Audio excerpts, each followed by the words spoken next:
Suldaanka guud ee beelaha Somaliland Suldaan Maxamed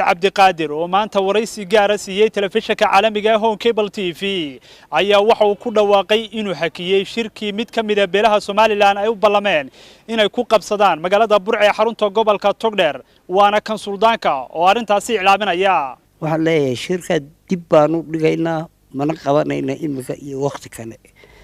ilaa waqti dambe aan ku iclaamino sidaasan ku hakiyay shirkii. Suldaan Maxamed C sidoo kale waxa uu raali gelin ka bixiyay hadal uu hore warbaahinta u mariyay oo uu kaga hadlay dagaalka labada beelood ee walaalaha ku dhexmaray deegaanka Dararweyne ee gobolka Sanaag waxaana ugu baaqay salaadiinta Somaliland in loo gurmado si colaadaasi loo soo afjaro. Dii colaad loo qaatayna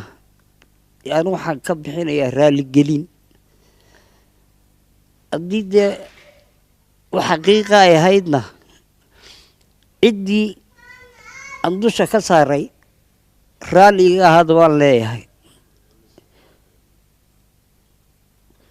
marka anigu uma jeedin reero ee maamulka xukuumadda ayuma ku dhaliilay maan waxaan ka codsanayaa salaadiinta Somaliland labada beelood dagaalka dhexdooda maray dhexdooda dagaalku ka socdo inay dagaalka joojiyaan labada beeloodna inay miiska wada hadalada toos u yimaadaan oo ay la kulmaan salaadiinta Somaliland oo dhan arrintaasi si ay u dhamaato madaxweynaha waxaan leeyahay in shirka lagu taageero salaadiinta aan qaban doono salaadiintana ka codsanayo inay arrinka iyo aqbalaan. Suldaan Maxamed C dhinaca kale waxa uu ku baaqay in la isbarbar taago xukuumadda Somaliland ee uu hogaamiyo mudane Muuse Biixi Cabdi. waxaan leeyahay Somaliland oo muqaddas maadaama aan anigu ahay Sudaankii guud ka bari jira iyo ka galbeed jooga intaba inuu suldaamaan u ahay mana odhan karo war islaay xukuumaddana hala taageero madaxweyne Muusena waxaan leeyahay madaxweynihii jiray jooga Allah ka dhigo. Su'aasha ugu dambaysa suldaankii guud baa tahay beelaha Somaliland oo dhanbaad u dhaxaysa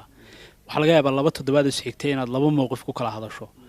adiga tala ahaan ma kula gudboon tahay inaad odaygii guud ee Somaliland noqoto oo waayeelnimo mooyaan wax kale aan waa dhab su'aal wanaagsan